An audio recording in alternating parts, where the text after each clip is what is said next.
Yang ingin bisa kuliah di Cina, semuanya gratis, ditanggung mulai dari tuition fee, dorm, asuransi, hingga dapat stipend setiap bulan.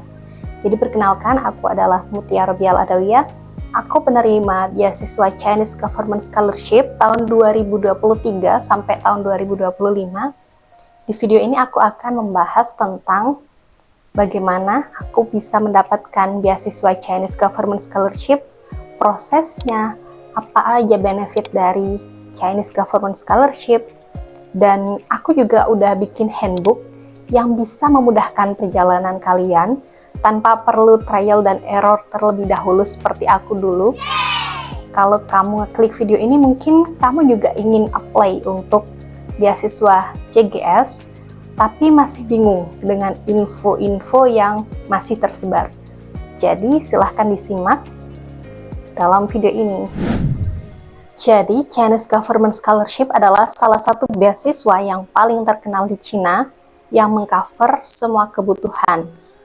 Tinggal di asrama gratis, terus tuition fee-nya gratis, masih dapat stipend setiap bulan, dan juga asuransinya dibayarkan.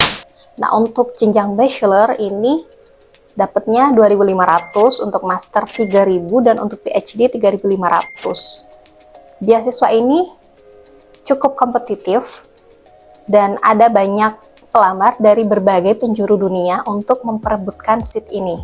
Jadi kalau di total aku udah dapat 422 juta selama 2 tahun, dengan rincian dormnya itu dapat 54.000 yuan, terus tuitionnya 2 tahun 60.000 yuan, asuransinya selama 2 tahun 1.600 yuan, stipend tiap bulan itu 3.000, dan totalnya adalah 67.500 yuan. Total beasiswa yang aku dapat sekitar 183.100 yuan atau 422.700.000 yuan. Sangat worth it untuk dimenangkan. Yes. Jadi cerita gimana aku dapat beasiswa Chinese Government Scholarship ini sebenarnya enggak direncanakan sih. Jadi setahun sebelumnya itu ada temanku yang keterima, terus di tahun ini aku daftar. Dan karena udah beberapa kali gagal untuk apply beasiswa, jadi kayak ya udah nothing tulus, daftar aja. Kalau emang rezeki ya dapet, kalau enggak ya udah. Ternyata alhamdulillahnya dapet. Tanpa disangka-sangka. Jadi benefit yang sangat aku rasakan adalah beasiswa ini mengcover banyak sekali hal, dari tuition fee, dorm, sampai stipend, ada juga asuransi. Nah, aku difasilitasi dorm internasional yang sangat nyaman, isi 2 orang, ada juga beberapa kampus yang menyediakan 1 orang. Nah, di situ letaknya dorm ada di dalam kampus, jadi kita nggak perlu lagi mikirin transportasi menuju ke kampus, nggak banyak distraksi, semua kegiatan, bahkan kita juga bisa belanja di kampus. Kita beneran fokus didesain untuk belajar. Selanjutnya, benefit yang lain, aku masih bisa nabung dari stipend yang diberikan oleh Chinese Government Scholarship itu tadi. Masih bisa liburan ketika musim dingin, masih juga bisa liburan ke kota lain untuk mengeksplor bagaimana Cina. Tapi yang lebih berharga adalah ketika kita bisa belajar di kelas internasional, menemui orang dari berbagai negara, dari berbagai benua, terus kita berkomunikasi, berinteraksi, negosiasi gitu ya, berkompromi dengan mereka, itu yang bikin kita berkembang dengan sangat pesat. Jadi aku juga masih ingat di minggu pertama perkuliahan aku itu sekelas dengan orang dari Ghana, Liberia, dari Rwanda, dari Pakistan, dari Korea, Malaysia, Kamboja, Thailand, dan juga negara lainnya, yang mana di situ harus bisa menyesuaikan dan beradaptasi. Bisa jadi di kelas kita mengalami kesulitan, kita juga bisa juga membantu mereka. Jadi kompromi, adaptasi di dalam kelas itu sih yang sekali. Selanjutnya mungkin kamu penasaran gimana cara dapetin beasiswa ini. Jadi ada tahapan-tahapan besar untuk mendapatkan beasiswa Chinese Government Scholarship. Yang pertama bikin akun di Chinese Council Scholarship. Terus selanjutnya kamu bisa melengkapi beberapa dokumen yang disyaratkan kayak esai, terus juga surat rekomendasi, SKCK, medical check up, dan sebagainya, terus submit dan nunggu pengumuman. Tapi pada kenyataannya pendaftaran itu tidak sesederhana itu. Ada banyak sekali hal-hal yang tidak urut untuk dikerjakan dan harus bolak-balik revisi, menyesuaikan esai yang mereka minta, dan ada banyak kebingungan-kebingungan yang aku alami ketika mendaftar beasiswa Chinese Government Scholarship, apalagi waktu nunggu pengumuman. Nah, di situ udah deg-degan, terus dapet nggak ya? Tentunya ada sebuah ekspektasi untuk diterima. Setelah pendaftaran beasiswa beberapa lama gitu, aku udah nggak terlalu fokus dengan beasiswa ini. Mendaftar, kesempatan, dan apply di beasiswa yang lain. Tiba-tiba ada satu email yang muncul. Email dari kampus pilihan pertamaku, Beijing Normal University. Nah, di dalam emailnya itu kayak kamu diterima sebagai mahasiswa kampus ini. Tapi belum ada pemberitahuan resmi dari CGS kalau aku dapat beasiswanya. Terus aku konsultasi ke penerima CGS sebelumnya, kayak apakah ini tanda kalau aku dapat beasiswa CGS? Iya, itu tanda. Tapi gimana pun kan belum dapat notifikasi resmi, jadi kayak deg-degan, excited, mixed feeling saat itu. Jadi setelah itu aku sadar kalau informasi yang aku temukan di internet itu tidak komprehensif dan juga masih tercerai-berai.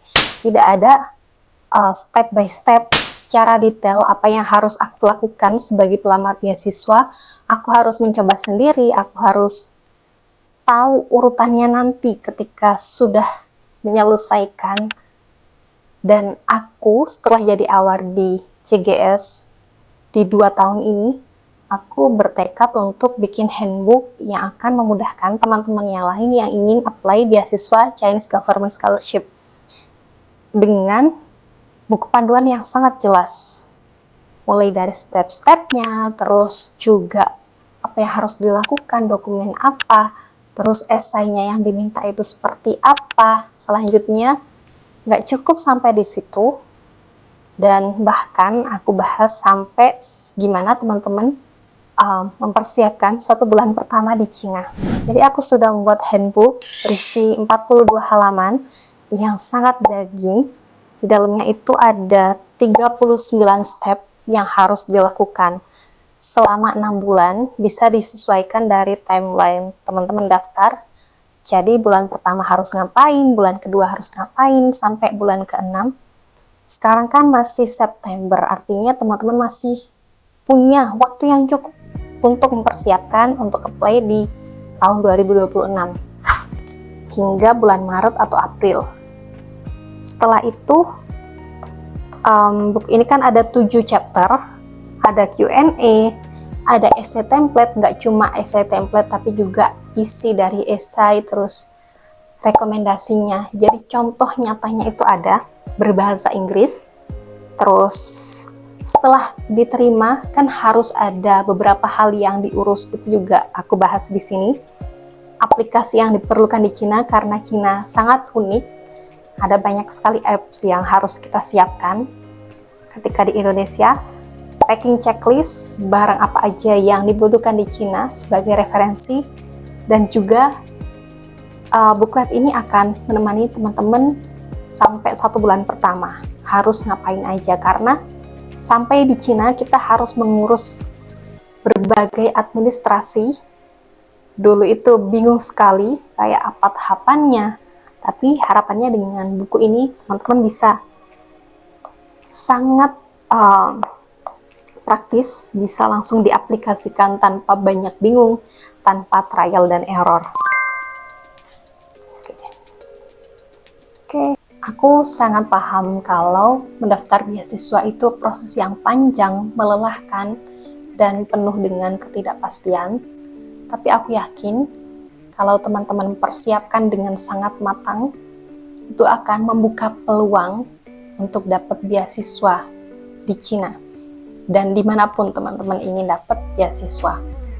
Dan handbook ini aku harap bisa menemani perjalanan kuliah di Cina agar lebih mudah, tinggal praktek aja tanpa merasa bingung. Dan aku juga sudah mencantumkan link deskripsinya untuk pembelian handbooknya di bawah. Aku percaya beasiswa tidak akan mudah, tapi teman-teman yang bisa menentukan sejauh apa kita menginginkannya, sejauh apa kita mempersiapkannya, dan nanti semuanya akan terbayar. Oke, video hari ini cukup sekian. Sampai jumpa di video selanjutnya. Bye-bye. Jangan lupa subscribe untuk konten yang berhubungan dengan beasiswa, traveling di Cina, dan juga tentang insight-insight yang aku dapat selama belajar di luar negeri. Cukup sekian, bye-bye. Bye bye.